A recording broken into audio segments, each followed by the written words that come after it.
Cara Elliott-Ortega. I'm the Chief of Arts and Culture for the City of Boston. And I want to just start by recognizing that this is a really difficult time for everyone, especially difficult for those who are losing work right now, who have family members to take care of, who have already starting at a disadvantage because they have barriers to accessing resources and information. So, we've been hearing it all week here at the Mayor's Office of Arts and Culture from individuals and from organizations. So just want to start with that. I also want to acknowledge that staying coordinated this way with, potentially hundreds of people on one Zoom call is a little bit of an experiment. So I appreciate everyone trying this with us, and this might not be the best way to keep doing this, but it looks like for now, at least, it's working for everyone. We really wanted to establish one clear point of contact and communication, just to be able to be in touch on a regular basis with everybody, with all of our arts organizations here. And we also wanted to bring people together and organizations together who aren't necessarily in the same room most of the time. So everyone who's here, we have a big variety of organization sizes, organizations that work with youth and not, different levels of access to resources, different disciplines, people with citywide audiences and beyond, and those who are really focused at a neighborhood level. And part of the reason for this approach was to try to not replicate some of the silos and inequities and barriers that we already face as a sector. It's hard right now to pause and think through things when we're rushing and trying to respond to a crisis. But I think whether we're city government or the arts or healthcare right now, we have a responsibility to really think about that and foreground what equity actually looks like as we're coordinating communications and figuring out how to respond. So I appreciate everyone just trying this with us, and we'll definitely be asking for feedback afterwards. So that's just a little bit about our framing. I know also that there are lots of other conversations happening. There's different discipline-specific conversations, different groups of organizations that have self-organized, which is great. We're also happy to be a part of those conversations that might be going into a level of detail about specifics around shared struggles that organizations are having. So just let us know, and we're happy to jump into those as well. But we want to keep this as a way for everyone to stay in touch in the meantime. Just to give you an overview of our agenda for today, I'm going to give an update from the City of Boston, and then we're going to hear updates about the arts sector at the state advocacy level from Emily Ruddock of Mass Creative, our state arts advocacy agency. We're going to hear from Jeff Poulos of Philanthropy Massachusetts, specifically about a flash poll that they put out, I think over a week ago now, or a week ago, to hear about how nonprofits are reacting and what challenges they're facing. And then we're going to hear from 3 arts and cultural organizations about what they're doing specifically or what they're seeing in their communities. We're going to hear from Shamba Dubinga from Originations, Don Simmons from Stage Source, and Peter DeMuro from the Dance Complex. And then lastly, we're going to keep half an hour open to just do kind of Q&A and follow up and hear from everybody. Just a little bit of housekeeping. As you have questions or comments while we're talking, please use the chat function, and if we can respond in real time, we will. And if we can't, we'll try to hold those things for the Q&A afterwards. We also will be tracking any questions that come up that we don't get to, and we'll try to follow up with those after the fact. Okay, great. So Christina, we can go to the first slide. These are most of the facts that we have right now that I think everyone is familiar with. There have been 61 confirmed cases as of today, and we expect this number to continue to increase as testing becomes more available. The city has closed BPS, there's remote learning in place, BPL branches have closed, BCYF centers. We've also closed the Strand Theater through the month of April. And are going to be considering events at the Strand Theater kind of on a rolling basis as we get closer to May, although I think right now it's pretty safe to say that we would probably be closed through May as well. And then there's the thing that's affecting us all. Actually, if you can go back, Christina, still. The state of emergency and the limitation on events and gatherings. This has been the thing that I think for most of us has spurred the cancellations and the closures that are affecting everyone widely. You can go to the next slide. So a little bit about what we've heard. We've been in touch with hundreds of organizations and artists in the last week. And of course, what we're hearing the most is serious financial impact. For those organizations that do not have deep cash reserves, this last week quickly became a question of who can get paid and for how long. People are really trying to keep people paid as much as possible. I've talked to a lot of people who are trying to rework contracts or see if there are things that people can do remotely, even as shows have been canceled. But this is going to be a question of just how long people can hold out based on what their budgets are right now. Contracted workers in particular have been the first to go as tours and seasons and venues have closed. The number of contracted workers who are being laid off, I think, is quickly going to be in the thousands. We've also heard a concern about the impact of canceled fundraisers. So all of the spring galas that people are relying on for part of their budgets, for their organizational budgets, those have all been canceled. I'm seeing that a lot of them have been canceled. And then there are, of course, questions of long-term impact. How are organizations going to get back up and running once this has passed, whether that's the summer or in the fall?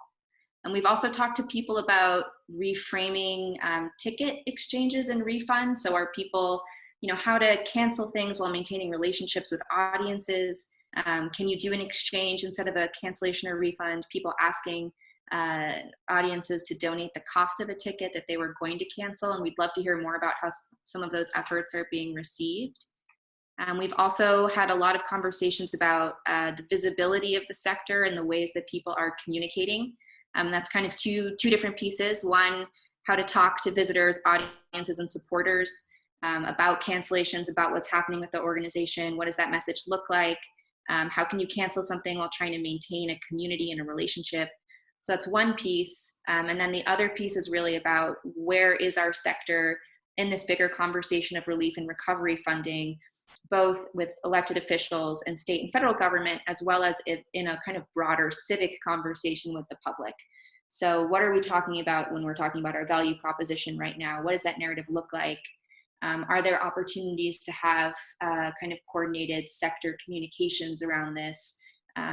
And how are people pivoting some of their narratives right now, or maybe emphasizing parts of their missions? We've heard a lot of people using language about civicness and publicness. What's the importance of culture in this moment? What does it mean to have that value lifted up when things are moving online and you can't actually physically be together? And then lastly, the impact on individual artists. This is something that I think in the Mayor's Office of Arts and Culture, we feel very personally. These are friends and family who are losing half of their income for the year through cancellations. We've heard an outpouring from individuals about this. And actually, if you can go to the next slide, Christina. What we did first last week was repurpose our Opportunity Fund, which is a fund for individual artists that's open throughout the year. And we turned that into the Artist Relief Fund. So we actually pivoted an entire grant program to be able to respond to this. Artists can apply for $500 or $1,000 just based on their events and tours canceling and that lost income for the next quarter or beyond. We already have over 400 applications to this. We are working through a partnership with Boston Center for the Arts. Thank you, Christy and Emily, where they're accepting donations, and we will turn to those donations once we have depleted city resources, which I can say was basically yesterday. So we are raising funds through that. We're also getting some interesting data through that. We're asking people how they've been impacted, how much money they think they've lost through this. So we're hearing a lot of stories through that as well. You can go to the next slide. There are some other funds that have come up. The two on the left are for individual artists. Boston Music Maker Relief Fund from the record company and the Boston Singers Relief Fund. Cambridge also has an Arts and Artist Relief Fund that I believe is open to individuals and to organizations. And then on the right are two larger funds, the Boston Resiliency Fund, that's the mayor's fund that was launched in partnership with foundations locally. That's really prioritizing emergency response efforts, technology for students, food access, and supporting first responders and healthcare workers, but those priorities may change over time. And then a loan fund from the state. This has been interesting. It's supporting small businesses, but it is also open to nonprofits. And we're keeping an eye on what other resources are coming at a state or federal level that can be open to nonprofits as relief funding. Go to the next slide. We're also seeing many data collecting efforts. A lot of this is coming from government, city, state, and federal that's trying to be able to understand what the depth of the need is, what is the financial impact. We've pushed a lot of people to the MCC survey and the Americans for the Arts survey, which you see on here, and we'll share this PowerPoint so everyone can have access to the links. Both of those surveys are important because they're going to be used to make a case for funding at the state and federal level. And I would put in just like a personal plea to our larger organizations who are participating on this call to take both of those, because this is really that time where we need you to be vocal about what the impact is when we're making that economic development case for funding. We're also seeing a lot of webinars and information posted online. This is just like scratching the surface of webinars, and I'm sure everyone has seen a lot of this going around. Regarding the streamlining of resources and information, I do want to introduce a new member of the team to everybody on this call. We're really grateful to be able to partner with the BAR Foundation on thinking about the impact of coronavirus on the arts sector. And BAR is actually supporting an arts emergency preparedness coordinator who we just started working with yesterday. So we're really excited to have Pascal Florestal step into that role and hit the ground running. Pascal will be working to centralize and share resources for the sector and help us think about communications, technical assistance, and how to make sure these resources are actually useful to everyone. So she will also be coordinating with the BAR Foundation as they look to support the sector in Greater Boston and beyond over the coming weeks and months. So I want to turn it over to Pascal for a second just to introduce herself.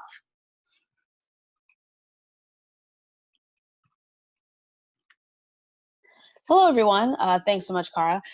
So as Cara mentioned, I'll be the Emergency Preparedness Arts Coordinator. I'm a director, educator, and administrator here in Boston. I'm very excited to be helping us all through this extremely weird and interesting time. I just started yesterday, so there's lots of things to know and for me to learn. So please, if you have any questions or things, I'm here to facilitate that. I'll be the one taking all of your questions from the chat that happens. So if we are able to answer them in time, we will. If not, just wait until the question and answer portion, which will be the last half hour of the conversation, and I'll be able to filter those questions to everyone, and we can see where we're going from there. Excited to work with you all. Hey, great. Thanks, Pascal. And I don't know, I know we've got a couple of folks from BAR on the phone. Does anyone want to just hop in and add to that really quickly? Well, this is Giles. I'll just say I think it'll be really good to have a common touch point for all of us in the sector. That's funders, that's the public sector, that's the private organizations, as well as the individual artists, to make sure that the information that is being gathered, then also being kind of analyzed and disseminated, is going to be useful for everybody. And also please that we can get it out to all of our networks and make sure that everybody that needs to hear what we're talking about is hearing what we're talking about. Thanks. Great, thank you. Great. So I think with that, we're going to turn it over to Emily from Mass Creative to get an update from the state advocacy conversation. Thank you, Cara, and welcome, Pascal. So thank you all for the opportunity to just give you a little quick update. I'm actually going to start with federal because it's meaningful in terms of talking about state. So already there, I think you all are aware, there have been 2 packages of legislation that have been passed on the federal level. Those have been really about getting resources to first responders and those on the front lines.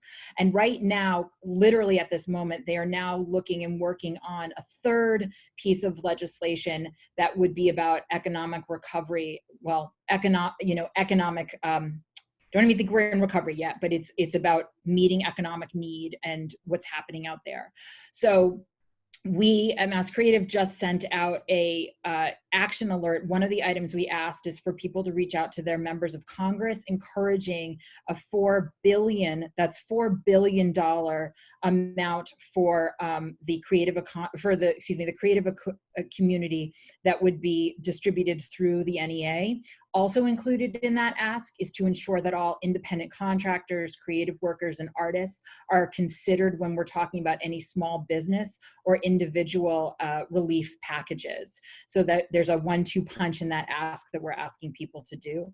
The reason that this matters is, and that third piece of legislation matters so much, is that right now up at the State House, they are trying to figure out what they are going to do next. They're all working very hard. And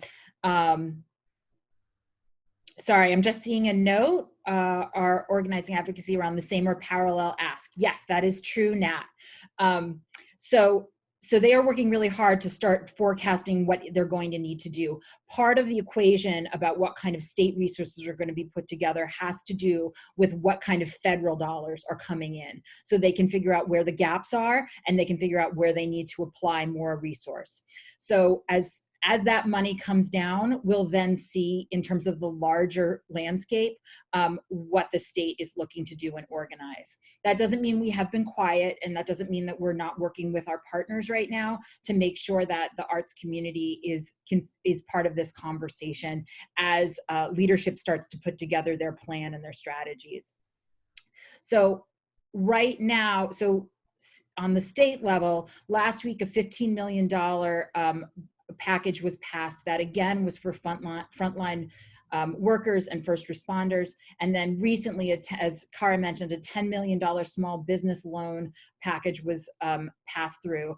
Almost simultaneously, there was a piece of legislation that waived the 1-week waiting period that people usually have to wait for unemployment claims.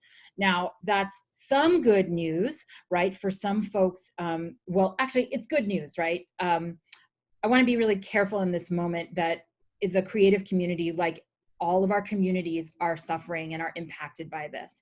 And so the quick response that we're seeing by the legislature and the governor is something that is keeping me floating in these moments. So that waiver is important. We also understand and recognize that that's not going to meet the entire need, that people within the creative community don't qualify for unemployment because they're independent contractors. There's also, and this is where I'm actually going to put an ask out, there's also the issue of many nonprofits self-insure related to unemployment and are not paying into the system. No one was expecting this level of impact. And so right now we're working with our partners at Mass Nonprofit Network about advocating to see how the state can help nonprofit organizations meet the impacted need of unemployment claims that are coming in. So 2 organizations that are having to make extremely difficult decisions and are forecasting having to let people go. Please, I've included my email here for a couple of reasons. The first one is, please let me know, and if you have any data to share with me, now is the time when we really need to be putting some numbers together. I'm going to echo what Cara said about the Mass Cultural Council survey, and then also the Americans for the Arts survey. The Americans for the Arts survey also has a dashboard where you can see, I think it's within a 24-hour real-time update, just what the economic impact is on a self-reported level from organizations. You can sort by state, by zip code. So it's a really fantastic resource. That's one of the reasons that I'm asking folks to fill that out. And then the other piece is that Mass Cultural Council survey is equally important. I really want to give them some credit and acknowledge that they've created 2, one for individuals as one for organizations. If you are an individual who works in the creative industries, please fill that out. That is incredibly important information for us to have when we're doing our case making. So we have, I'm going to put it in the chat box, stood up our resources related to COVID-19 in response. Included in there is an advocacy page. We just put out an email with our first advocacy ask to the state legislature, and that is frankly, for us, maybe one of the most simple asks, which is simply to contact your legislator and let them know what you're seeing and what's happening for you as an individual creative worker, as well as to the as well as to your organizations. Now's the time when lawmakers are starting to think about the packages they're putting together, and hearing about the impact is really important. In the coming days, I would imagine, we're going to start putting together some more specific asks as we start seeing legislation move through. Right now, I'm watching the legislature basically clear the decks of any bills that they can put off that aren't related to COVID-19 and get everything in preparation. So I think they can move pieces of legislation pretty quickly once they hear what's happening from the feds. The other piece, and this is the other reason that I have my email up here, we recognize that there are a lot of decisions that are made by elected officials and bills and regulations that will affect our sector in this period of recovery. So it is about dollars, but then there are also, as I mentioned before, about unemployment insurance is a good one. There are other pieces of this. How are we going to help contractors and make sure that they're made whole in this moment? Or not that we can promise to do that, but how can we advance policies that are going to address that issue of folks who are working on 990s? So I've included my email. We've got some sort of basic policy asks and recommendations, but we're always interested in hearing about the specific things that are holding you back or stopping you. Obviously, money is number one, but if you're finding yourself unable to access a program because you don't fit what the definition is, that's an important piece of information for us to have so that we can go in and advocate to make sure that we're considered a qualified class. Thank you so much for your time and our collective work together. Mass Creative can only do so much in terms of this advocacy work. It really is about us coming together and having a stronger advocacy voice. So thank you for your work. And I'm noticing now there is a question. So the question is from Julie. I'm actually working to figure out the issue about the proportion of nonprofits who are self-insured. I don't have a quick number right now, but as more information comes online, we'll be sure to answer that. And Eva asks, any surveys capturing the state local impact on other arts, culture, creative work gigs, aside from artists and teaching artists? That's a good question, Eva. As of now, not right now. You know, there's another group who's working on data collection and representing folks from across the state that are working on that. And that's been a question that we've been trying to figure out how to craft something around.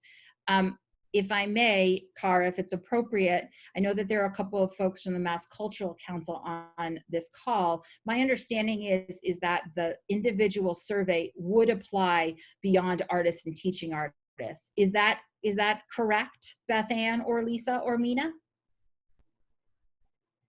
We actually have two surveys right now, Emily. We have the one for individual artists and teaching creative professionals, and then a second survey for cultural organizations. So that first survey would include gig workers and Sure. contractors. Okay. Great. Thanks, Emily. So next up, we have Jeff reporting back on a survey for nonprofits in the state. Hi, everybody. Jeff Poulos here, Philanthropy, Massachusetts. For those of you that don't know, we are an association of charitable foundations and nonprofits across the state. We have over 500 plus nonprofits and 100 plus charitable foundations that are members, but we reach many more that are not. Under the with the great leadership of Mass Nonprofit Network, we joined with them to issue a survey flash poll that really went out on Wednesday the 11th and closed on Wednesday the 18th.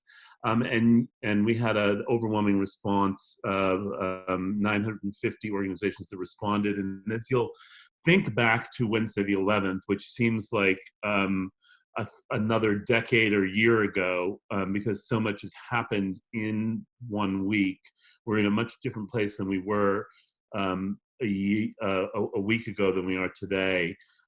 We recognize that the data that we collected really tells a story for a moment in time, and then yet tells an important story and is capturing the attention of many people. But just to echo both Cara and Emily, the importance of collecting data is very important in this moment, because this data that I'm about to share with you, it doesn't go deep enough and doesn't quite tell the full impact and story that needs to be told, which is the economic impact that this has had on your organizations and on the artists and arts community. So I just want to champion you all of filling out those surveys from the Mass Cultural Council and spreading them to your colleagues and friends to make sure that they fill them out too, and other surveys that may come in. We got results from our survey which indicated that 95% of organizations were experiencing or anticipating in a significant impact.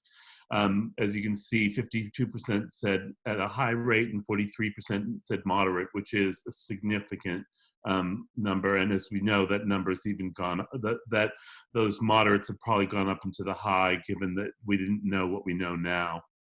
Nearly 90% at the time had expressed cancellations of programs and events, disruptions of service, significant budget implications. Those were the particular impacts that were articulated.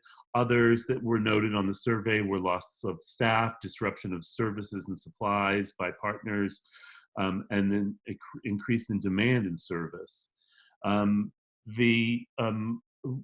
asked how organizations were responding or intended to respond to as a result of these impacts, respondents selected responses as follows: the rescheduling or cancellation of performances. We know that many organizations just canceled performances outright without the chance or opportunity to reschedule, and so that revenue and financial impact is devastating. And then others are anticipating or hoping to reschedule, but again, there's a big question marks around that as to when and at what time we're all going to be able to reconvene. Many are changing to virtual events. Other ways they're proceeding is expecting to have or expecting decreases in revenue. As you can see, such a significant number between 63 to 86% have been impacted, and then obviously an increase in expenses over 50% are between unsure and likely. What are the needs we've been hearing? Well, of course, restating the obvious, is financial relief and information on how best to respond to the crisis, and even ways that calls to action such as remote support, support to be able to remotely work from home. I will say other resources I want to call attention to is that I know that Cara had a slide that cited resources, and I guess before I go into the resources, the questions coming as to how many respondents were arts. The survey did not survey by subsector, did have a geographic breakdown. More than about 50% of the breakdown was from the greater Boston area, but it were respondents from all across the state. So in part, that's why the sector-specific data that's being collected by Mass Cultural Council right now is so important. And if you're being called on to provide responses to other surveys, do what you can to suppress your survey fatigue and respond, because your responses are going to be helpful to help inform policy decisions. In addition, funders are looking for data. Funders, we held a teleconference call yesterday. It was a virtual meeting similar to this. There were over 260 people on the call from the funding community across the state. And funders are seeking real numbers and data. There's no question that philanthropy alone is not going to be able to fill the gaps in the impact that this has had. That there obviously we're seeking and getting support from federal and state resources, and there are, as you heard, policies that are and legislation that is being presented and put in place that's going to support the sector. Philanthropy is being called upon to step up, and it is stepping up in some ways. Just in addition to what you've already heard from Kara, there are various community foundations across the state have created funds, rapid response funds, on our website at www.philanthropyma.org. There's a disaster and emergency relief resources page that lists 30 plus funds that have been established or have pivoted to rapid response, intermediate or long-term recovery and relief funds. So I encourage you to look at those and seek out where you best fit. Some of those are those community foundations across the state. There are some funds that are specific to arts and culture. In addition to the ones you saw here, there were the Theater Community Benevolent Fund by Stage Source, which was not mentioned, is another fund. There are other resources that are coming in these days, and I'm looking at a bunch of these questions that have come up. What are we hearing from funders about consortium funds for Boston area, Massachusetts artists and arts organizations? At this point, we're not hearing of any additional funds being formed outside of Boston and Cambridge's fund, but the community foundations themselves around the state are definitely supporting arts and culture within their funds that they've established. I think it's important in terms of surveys to respond when you have credible and useful data and information. I think if you are unsure, and as we all are unsure, give the best data that you can give now, because we don't know a week, 2 weeks, or from then, other sort of impacts that this is going to have. But the best that you can do is give data as full of a picture as you can give now.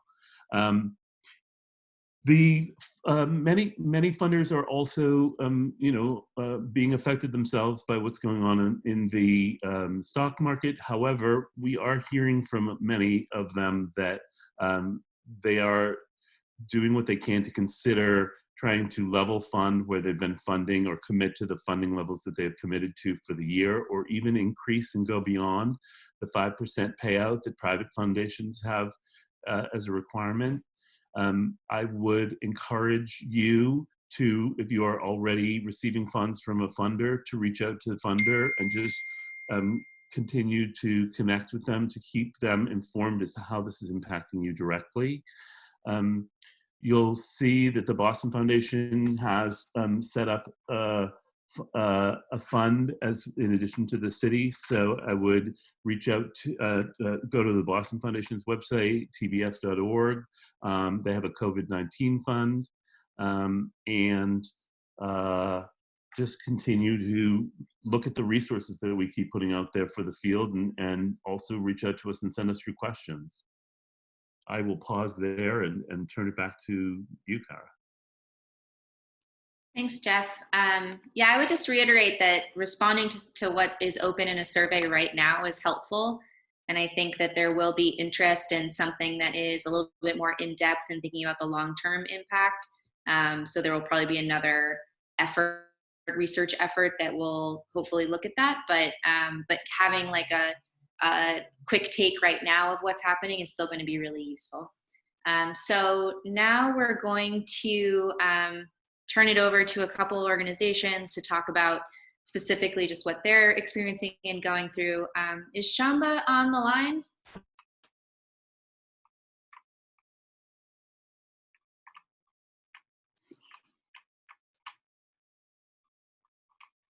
If not, maybe let's start with Dawn. Hey everybody, can you hear me? This is Dawn at Stage Source. Yes. Great, thanks. So for those of you that don't know, Stage Source is a member service organization particularly serving our theater sector. We focus on workforce development and sector improvement. I am going to, in the comments, just put a link, if this will go, to the Theater Community Benevolent Fund, which is the fund that Jeff mentioned.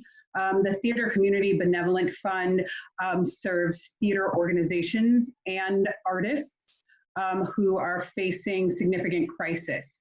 They have redoubled their efforts at this time to focus on the theater community, in particular, the individual artists, freelancers, and independent contractors who are being affected right now.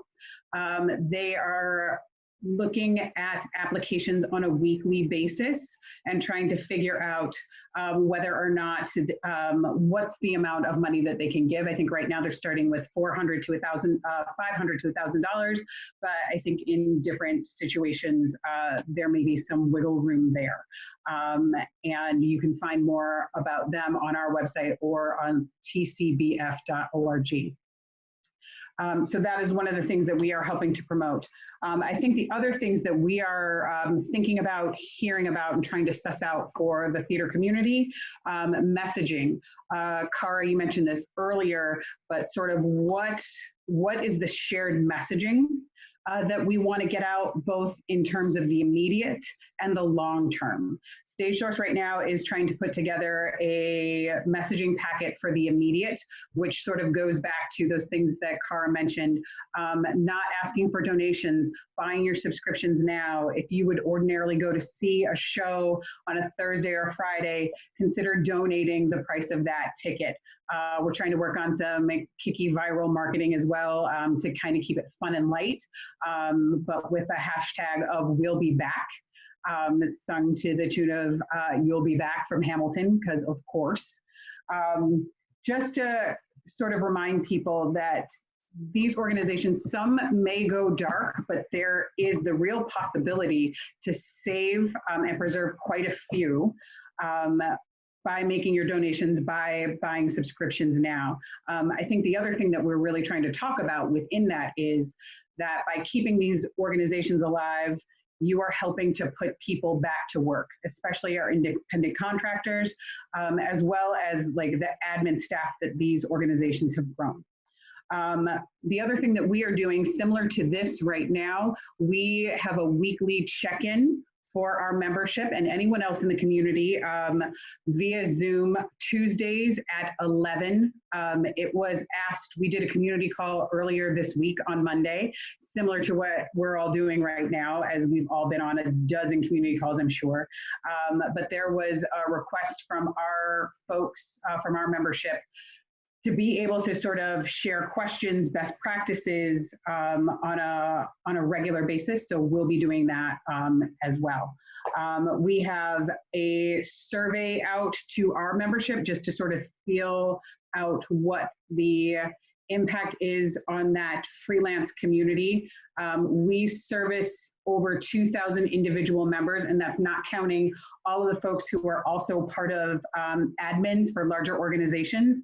And many of them, right, that gig economy, they might have a part-time job, they might have a full-time admin job, but they also are doing, you know, up to 6 other gigs, directing, designing, technician.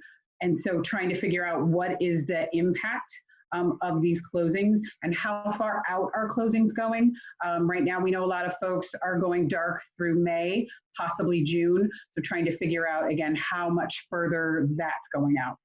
I think the questions that we're also fielding from our community, the one that I put out here that I don't know that anybody can answer, is just sort of that, when will we all be able to open again?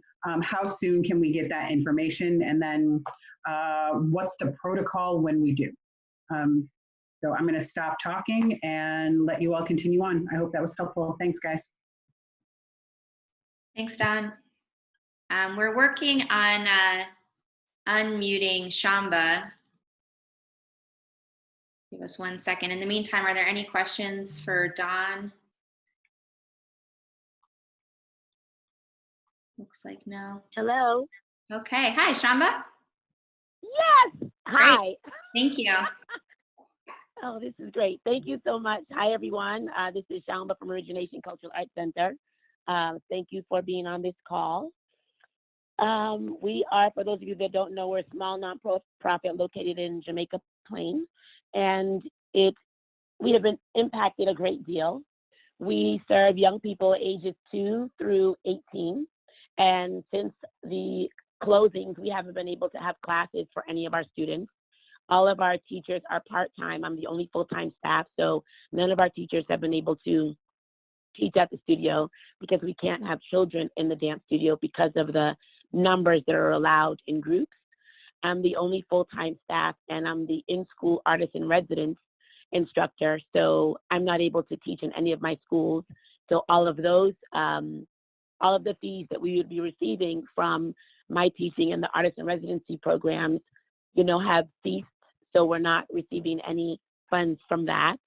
We're also funded through grants and through performances that we produce and that we're hired to perform for. All of our performances that we've been hired out to participate in have been canceled. We have had a performance that was scheduled, an event for the Strand, but we had to cancel that for next month, along with one of our vacation programs. So just for the month of, between now and the month of April, we're losing between $20,000 and $30,000. So that really cuts into us being able to, A, pay me, B, take care of our bills and everything else that goes along the lines with running the studio. We are trying to work on Zoom. Tomorrow we have 2 classes that we're testing to see if we can have classes on Zoom with our students so that we can actually bring some of our staff in to be able to teach, have our teachers teach through Zoom and be able to pay them in some way, shape, or form. Our parents and families for Origination have been amazing. They understand what's happening. They're being very patient with us. Our executive director has sent out email after email letting them know that we are doing our best to figure out the best way for us to resume our classes because they're supposed to, their programs are supposed to end in May with dance recitals, but it's not looking like that's probably going to happen. So we're just trying to figure out a lot of different things. But as of now, we're losing a lot of funds in having to cancel a lot of our events. And some of them we're hoping that we can reschedule, and some of them we cannot reschedule because some of them happen during the time when the young people are completely out of school during their vacations. And as an artist in residence, outside of working with Origination full time, I am in schools. And so with all of the schools being closed, all of those contracts have ended. And that was also a way for Origination to put funds into payroll for not just me, but for some of our staff. So we're greatly impacted. We're still remaining positive because, that's who we are. And we try to explain to our young people that we'll be fine, that things are going to work out. We just have to be patient. But we can't just allow this to knock us down to the ground, And so we've been sending different messages to our young people and having them, do choreography with a parent or guardian and send it to us for us to share on our Instagram and Facebook pages. We're giving different homework assignments while we work on Zoom. And if Zoom doesn't happen to work, then we'll find another platform for us to be able to have our young people dancing because it's important. And then when I find out about other things that are happening online, whether it's a dance class or a music class, and I know young people are interested in some things, I'll send those links and those Facebook and Instagram, names to families so their children can stay active. So we're doing our best to stay afloat, but it is extremely, extremely tough. Thanks so much for sharing that, Shamba. I know I'm going to be really curious to hear how your online classes work out. I think we're seeing so many people try to move things online, but whether it's Zoom or social media, it's interesting to see, especially if you're working with young people, like what their platform is, where they're going to be receiving that and how that works. So yeah, so really curious to hear how all that works out. Awesome. I'll make sure I report back. Thank you. You're welcome.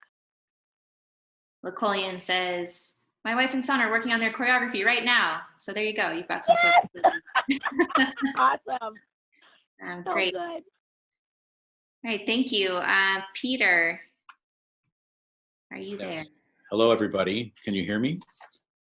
I'm hearing nods. I'm hearing nods, seeing nods. It's a little confusing these days. My best wishes to everybody, and I hope you're all holding up in this new place we're all at right now. Thanks for having me. For those of you who I don't know, I wear a lot of hats, as a lot of us do, and I run the dance complex by day and night and weekend, and which is based in Cambridge, but we of course reach usually visitors every day from 3 different states and Western Mass come into the dance complex, about 15 to 1,800 people a week for 115 or so classes. Workshops are extra on top of that, and performances in 2 theater spaces. I'm also a working choreographer, and have been doing that for a few years as well. And so, so just to give you an idea of how we've been impacted, I'm kind of following the questions that I was given. We're a rental house by many aspects, that the teaching artists, the 50 or so regular teaching artists that are with us, they rent space from us, and so they stand to make a lot of money if they have a lot of students, and less money if they have less students. But we try to put the money into the maker's hands and into the teaching artist's hands. And so this is really hard for us, because we have no income from the rental whatsoever. Of them, like we've talked about, are gigging different classes in a week. They might teach 4 or 5 different classes, 2 or 3 with us, and 2 or 3 in separate locations. But there is a amazing hit that everybody is taking. I think one of the things that I realize has happened is that we can translate, mostly in the theater world, we think, or at least that we understand what gig working means in the dance world. But many of these folks that we're working with are working with elders. They're working with movement therapy. They're moving with, as Shamba mentions, with youth. But they're really widespread. So everything that's in contact with anybody else, it's done. And these are people who are working in the professional dance world, but also in movement therapy and the therapeutic effects of dance, even though not that. Some teaching has gone online. It's been great to see, but monies have dropped. We shifted gears. How we've adapted is that we've shifted from a full building to an empty building. We're trying to put a series online, and we don't know if this is going to work or not, but we're going to do our best to keep a presence and fill a void with 3 or 4 classes a week at a regular time, so people can see them. Also, to offer a chat for the community that I can host, or will be hosted by somebody else. And we'll be able to get on a platform, an open platform like Instagram Live, and deal with people's concerns as they have them. We're not technically a service organization, but we find that we often take on a role of that, because this is our field, and we need a field to be in. And if there's not a field to be in, then we won't have any renters, as it were. We're helping some of our artists set up their own online classes, and also release videos, performances, trying to kind of change the concept from things that we never have time to do. We never have time to have these chats, or to have the roundtable discussions that we want to have. So might as well do them now when we're all sequestered and doing this. And that will actually advance some of our missions. So we're excited about working with that. We will likely have to let go of, we haven't reduced anybody's hours yet, because we're trying to make sure that we're giving something to the community in the transition. Contracted workers will be reduced, and we may be reducing our hours for the staff, which is really hard. As all of you know, that when we come back, we want to come back full. And if we're letting people's hours shrink, there's no time for planning. And even if we come back in June, or if we come back in September, programming that performance-based, for instance, until December. And those are, that's a bit of a challenge in the way that we're working right now. The relative size of the dance maker community, and for those of, I know we're all arts people on here mostly, but I say this because the translation out to the real world is where I find a great challenge. they think that we are that we're self-absorbed and we're looking in the mirror 24 hours a day. That's a gross generalization, I know. However, I don't think that people even in our city councils and in the who are aware culturally understand the dimension that that we own as dance makers, and I'm sure the same is true for others of us. So I'm thinking ahead to the moments of when we come back from this. How do we build more understanding, advocacy, yes, literacy, yes, potential for different kinds of people in our door, different kinds of people to our performance, because that would allow us to override like just clamoring for the people who aren't here right now. So I don't know how pie in the sky that is, but it's something actually that the staff is feeling gives them a ray of hope to think about beyond this moment. Some other challenges I just feel, since we are based in Cambridge, but we do much of our work with many people from Boston, it's that geographic divide that seems so unreal to me. And actually, as we're experiencing this virus, there is no divide really. We're all creatives wherever we are. But I think sometimes the jurisdictions among our own Cambridge Arts Council or versus Boston's mayor's office or other councils, it's frustrating. And I bow to Mass Creatives and to others of us bring us together so that they're not those visions and that we can really all benefit from it as we go. That's what we're doing right now. Okay, thanks, Peter. So a couple of folks chimed in the chat about other funds that are being created. As you all have new things coming online, send us the link and we'll be sure to get it out. And I think, Peter, the point that you were making about the communications with the public is actually, Christina, if you want to go to the next slide, something that I think we have to treat as a big next step. So we, everyone's been mentioning this. What is the communication? What is the opportunity right now to speak with a more collective voice to the public about why arts, culture, creativity, this work matters in a time of physical distancing and uncertainty? And I think also, how does this sector show up in a time of immediate need for a lot of other people who might cross with this sector or with creative workers, but also some who we might not have those kinds of relationships with in our community. So I think this is definitely a topic that we want to help address. And if this is something where there are some folks on the line who really want to put some time and effort into thinking about this, it would be great to get a core group of some people who really want to do a deep dive in thinking about it. So feel free to email us afterwards or respond in the chat. Just looking at the chat to see what's coming in. We're also collecting some just some thought pieces that we think are doing a good job of having that conversation. Shout out to Lori, I don't know if she's still on the line, from Design Studio, Social Justice in a Time of Social Distancing, I found to be a really good piece.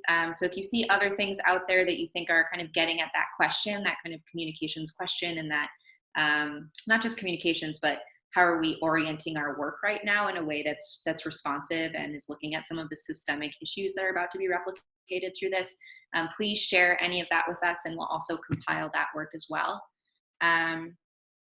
Lots of chats coming in. Yes, using physical distancing and not social distancing is something that has come up a lot. I think that makes perfect sense. Yes, the DSI4SI post, highly recommend reading that. We also want to follow up as we're hearing more detail about what people are going through with webinars and technical assistance, and Pascal is going to be helping us think about what that looks like. And then we also do want to help promote, as people are trying out virtual events and engagements and classes. I think we've already seen like a lot of different virtual things happening, and I'm a little bit concerned about how are people finding out about things. Our social networks are also kind of siloed and in their own buckets and in their own worlds. And so if there's a way that we can package those and promote them from the city platform so that we can reach a broader audience, we would love to just like send us those links and we'll start to put something together. Great. And then I think I also just wanted to make a quick second for David Leonard, if he's still on the line, just to give us an update about libraries from the perspective of someone who just had to close many public spaces. Yeah, thanks, Kara. Hey, everybody. Good to see some of you whose names I recognize. For us, the decision to close was taken last Monday.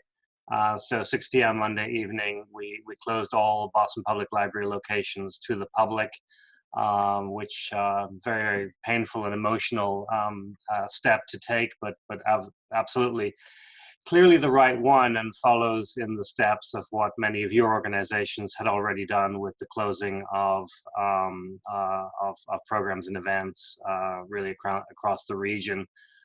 So right now we're pivoting to taking a 500-person, 170-year-old organization and trying to invent and deliver a service model online for the next period of time. Some of that's a lot easier than others, as you all know. But even as of this Thursday, we had seen a 25% increase in online card usage across our resources. So we do know that there's a lot of demand out there, and in some cases it's people trying to work with kids and do distance learning. In other cases, it's about stopping people from going stir crazy as we're all cooped up and maybe can't get out for a walk on our own. So I think over the course of the next week, you'll start to see a lot more offerings come online, not just books, but movies, virtual story times with kids, maybe some guest speakers. We do have a few spaces that we think we could do a live stream from, because as long as there's only a couple of people there to make it work, why not? And then let people consume that online. So, you know, it's been a tumultuous week, or turmoil and tumultuous week, but we're actually now in a space where I think we can begin to bring our public service reality to people, mostly online for the next while. We also formed a working group on the more vulnerable populations for whom the online experience just isn't going to cut it, and how we work with other city agencies to not leave people behind as we go online for the majority of our services. So that's our update for now. Thanks for the opportunity, Kara. Yeah, thank you, David. Rick is reminding me, thank you, that the mayor is also doing a live briefing starting at 4. So if people want to hop off this for that, I totally understand. We'll keep going though, and we'll transition into the Q&A portion of this if folks want to start chiming in. That's okay, Rick. If folks want to start chiming in.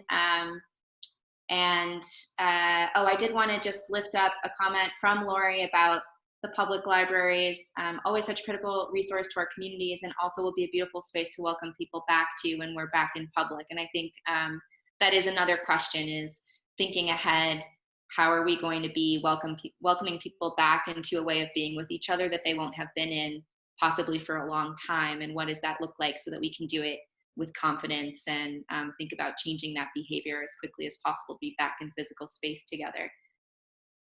Okay, I'm going to turn over to Pascal for this portion. I see some people are having to run. That's totally fine. Thank you for being here, everybody. And we'll start a little bit more of a conversation right now. Thanks. Great, awesome. So one of the questions I've seen so far is if we'll be sharing the deck. We will be emailing the recorded version of this conversation as well as the slideshows. I think Christina or Carl handled that, so you should all be able to receive that after we're done with this conversation. And if anyone has questions, please feel free to either to type them up so people can see them so we have closed captions as well. And there is a raise hand function too, so you're welcome to click on that if you have a specific question, or type it into the chat.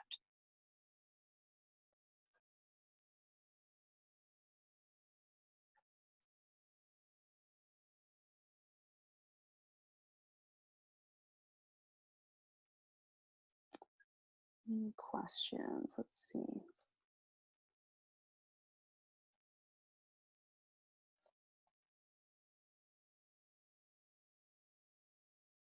All right, this is Shelter Music Boston. They have suspended their concerts in homeless shelters and recovery programs for March, April, possibly longer, of course. They'd like to explore live streaming or virtual concerts, but not sure where to start. But with technology on our end and how to support our partner organizations and our audiences with accessing ideas.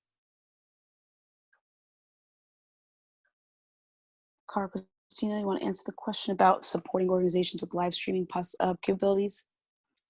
Yeah, we've heard from a few folks who have volunteered to help with this. I'm not sure what that looks. That was a little bit before we were in this 25 person cap on things. So I think that's kind of the question, like what, how many people are actually in that thing that you're live streaming. But we'd be happy to connect folks. I know that Loop Lab had raised their hand as an organization that could help with some of the technical pieces. But I don't know if there are other folks on the call who have already tried a virtual engagement, if they want to weigh in on how that went or what resources they used.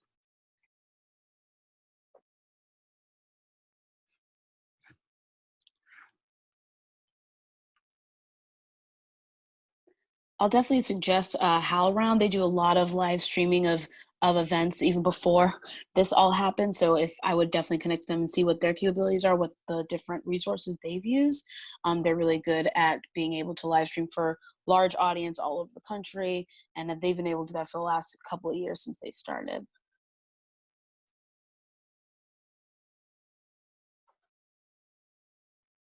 Yes. Modified Google Hangouts from Urbanity Dance. Is Stacy on the line? We've also been using Google Hangouts for some things. Thanks, Eva, sending out a link to the Loop Lab. I do know that they're interested in digital content.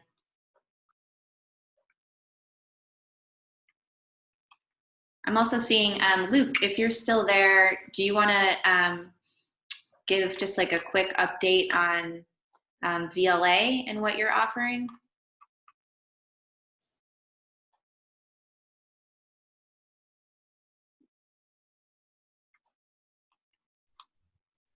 Can you guys hear me? Yes. Yes. Sorry, I'm like on my phone and also on my computer, so I don't know which one to mute and unmute. But yeah, I'm Luke Blackadar. For those who don't know, I'm the director of the Volunteer Lawyers for the Arts of Massachusetts, which is a program of the Arts and Business Council. And I just want to share that we are open for business, and we are happy to offer our support to artists and arts organizations who are being affected, displaced, furloughed. We're dealing with crises and cancellations and contract issues, employment caused by COVID-19. So I know I've already spoken to a couple of you earlier this week, and I know Dawn and Emily are in our office, and I've spoken with them already as well. But we are, I did put together a kind of task force of about now 7 large law firms that are willing to assist with kind of immediate like contract advising, what are my obligations now that my event has been canceled, or labor and employment issues, insurance issues, and expecting people, it's already come up many times in this conversation of what type of other emergency aid resources are available. And we're also working on putting together more and more written resources about kind of legal issues that come up kind of to head off these questions of the past. But I just want to let you guys all know that we are available for business. We are happy to help. And also for anyone who is dealing with COVID-19 related crises, financially, physically, et cetera, we are happy to waive our VLA service fees as service to everyone who's dealing with us. That's awesome. Thank you, Luke.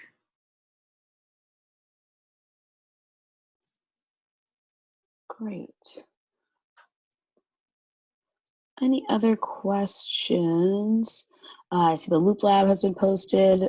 Someone posted, Eva posted about musicians using Stage It. It does take 20% of it, has a ticketing feature for that. So if anyone's interested in using something like that for a streaming service. How are for-profit arts businesses and organizations being reached out? Yeah, that's a great question. We do have a a small business survey at the city level that's gone out. We tried to make sure that commercial arts groups could take advantage of that. I think, is Emily still on the line? I am indeed. Have you seen other things from a commercial arts perspective? Yeah, so I'd say there's two things. One is that I'm going to sound like a broken record, but that whole that unemployment insurance issue can also, and the issue of opting out can also catch some small businesses. And so I know that Mass Nonprofit Network has actually been really working closely with Associated Industries of Massachusetts. So if that is part of it, we should definitely talk. I want to be able to capture both the for-profit and nonprofit impact of that issue, as well as others. Obviously, small business loans for-profit organizations, you might be a more competitive candidate. So I know that piece is out there right now in terms of state resources. But as we continue to advocate, we are absolutely interested in including asks and policy recommendations that capture the whole of the creative community. And we recognize that private firms are part of that. Yeah, I think we also reached out to a couple of networks that include more commercial kind of creative industry groups. I don't know if David from Mass Production Coalition is on right now, but we do need to circle back with some groups like that and see what's going on from more of a commercial perspective. But if folks have thoughts about who's being left out of that conversation, we would love to hear that.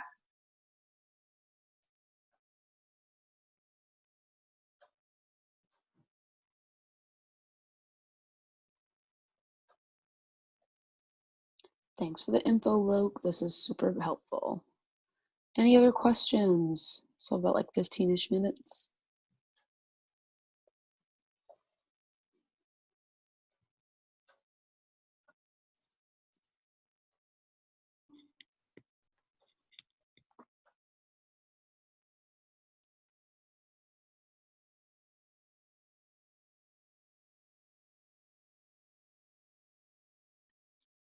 Everyone's questions have been answered, clearly. Let's see. Deborah, any way we can help make resources available outside Cambridge and Boston?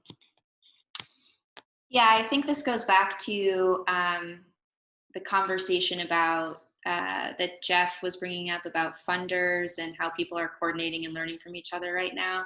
I can also say that we've had a lot of interest in the Artist Relief Fund. So we were actually talking to the City of Cambridge folks about how that was structured and how they could structure theirs and work with the community foundation. So we've heard from a couple of other cities, and we're happy to just like make any of our applications or information just available to people.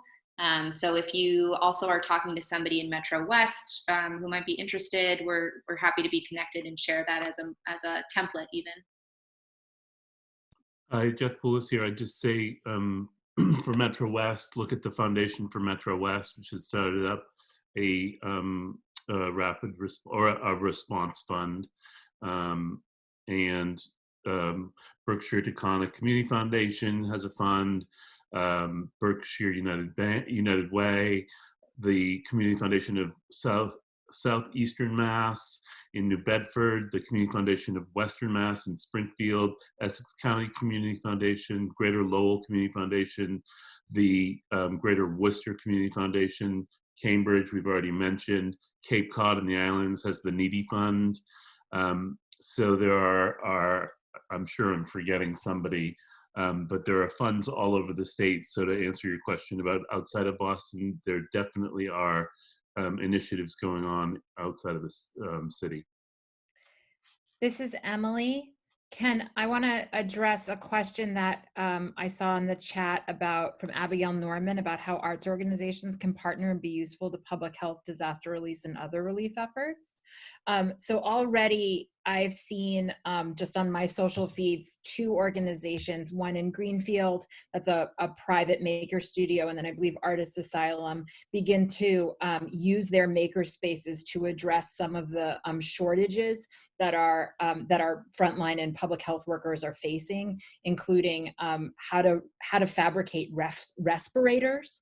I'm also seeing a lot of people who are starting to turn about how to make cloth masks. And so I think in terms of, that's not necessarily sort of like a larger art as part of relief, but I think that's about how a lot of our skills can be turned around and used towards efforts that are most needed right now. I know in other states there are starting conversations about how to think about artists being part of emotional and connectedness and well-being, particularly for people who are, sorry, I'm getting distracted by the chat box, who are affected by COVID-19 and are in isolation. And as those projects and programs come online, we're happy to sort of start sharing those out through our social media.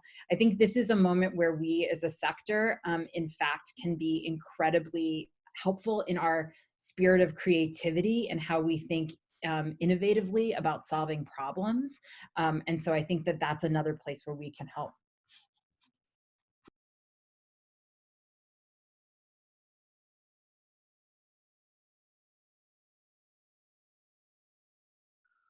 I just want to respond to, I think it was Emma talking about AV workers and other kinds of workers.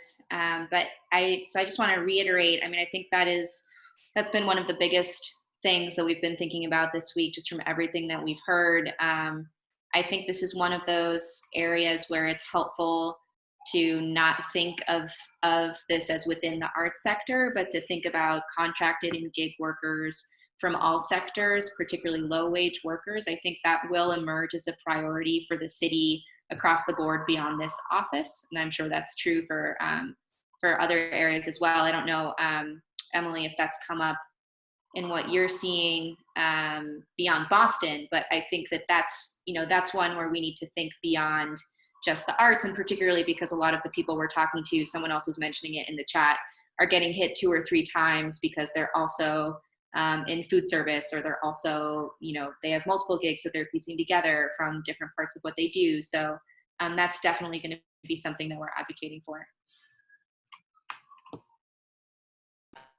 So I just want to, yes, Cara, we're thinking about that. We're including in some policy recommendations how we are going to think about the gig economy workers in this moment. And to echo and second what you're saying, Cara, yes, we're in a moment, right, where the trend across the board is more and more people are moving to gig work. And so this is a place where there is a ton of intersectionality, and we can build a stronger coalition on that issue.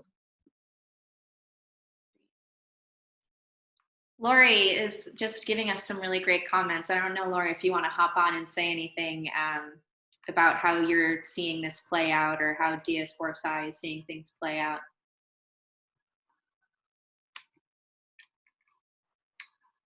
No pressure.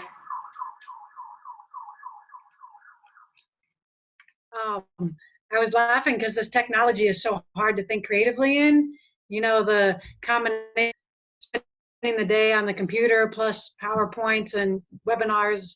But I really feel inspired. Like if folks are going through this, it's going to be artists that figure out ways to make this beautiful and different, and to create the opportunity to return to a world that looks different and feels different, and isn't just like, thank God we're back, but actually we're back in something that feels really different and that engages and supports our communities in some ways that we haven't seen before. Yes. We're definitely, along with everyone else, in that moment of mutual aid and supporting each other. And then I think we can also think about, as we support each other, how do we also offer our visions? I think about Leah being on this call from Circus Up. Those folks at Circus Up, they are used to being upside down. Like, they must have something that we could learn from. So let's think about our gifts and our kind of ways of knowing, and how do we support each other that way too. Yes. Abigail Norman says, Lori, would DS4SI convene a virtual convening around this kind of imagining?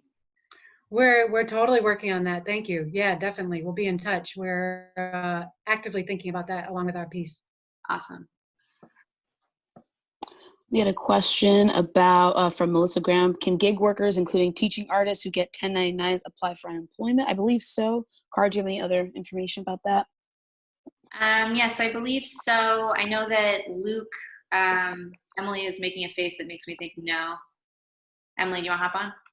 Yeah. So my understanding is that if it's a 1099, you are a gig worker, and so you're not going to be able to file for unemployment. Now, let's remember, I don't have a law degree like Luke or Jim. But that's my impression, and that's how we're starting to design and think about policy recommendations, is how do we get those gig workers and folks who are not covered by unemployment payments or insurance relief. Oh, I see. Yeah, and I don't know if Kathleen Battetti is on, but she's also been great at this. Doing a lot of thinking around this, and how are people able to file for unemployment, and what are some of the barriers for that with people who are in this position, multiple gigs. So we know we need to provide some help around that. I think there are a couple of efforts right now around technical assistance for unemployment specifically. We can compile some of that, and not art specific, just trying to help folks who are filing for unemployment.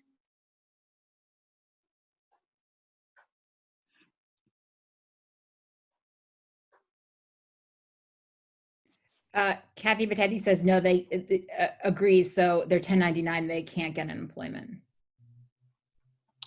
Roxy, I think this is from Puppet Show Playhouse. Will BPS schools allow touring artists or field trips if they are back in session?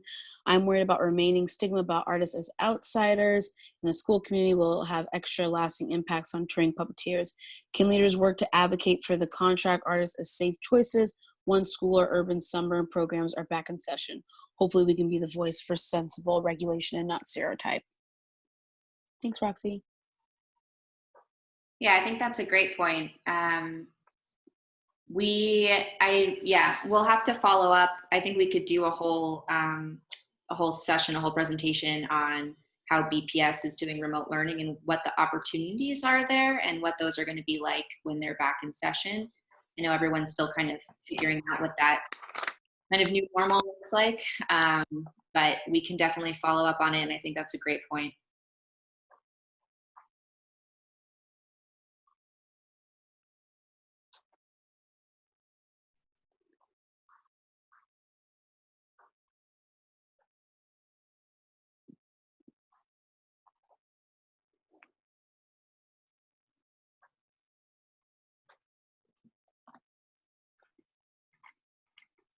Any other questions? We have about 5-7 minutes left.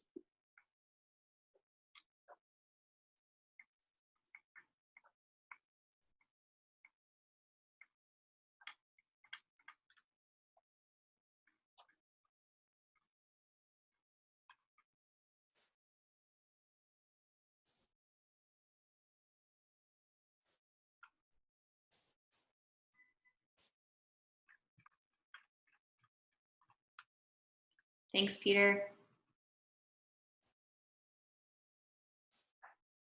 So I think if there aren't any other kind of pressing questions right now, or if you think of some in 2 minutes, you can just send them to us for sure. I know there's a lot of people on here right now.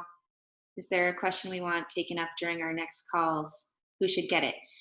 Yes, we will send out an email after this with Pascal's contact information and mine. Anything that you think we should be doing in these calls, if you have ideas about material to present or things that you want to share yourself, please let us know. Definitely send us. We'll include Christina Carroll's contact information again.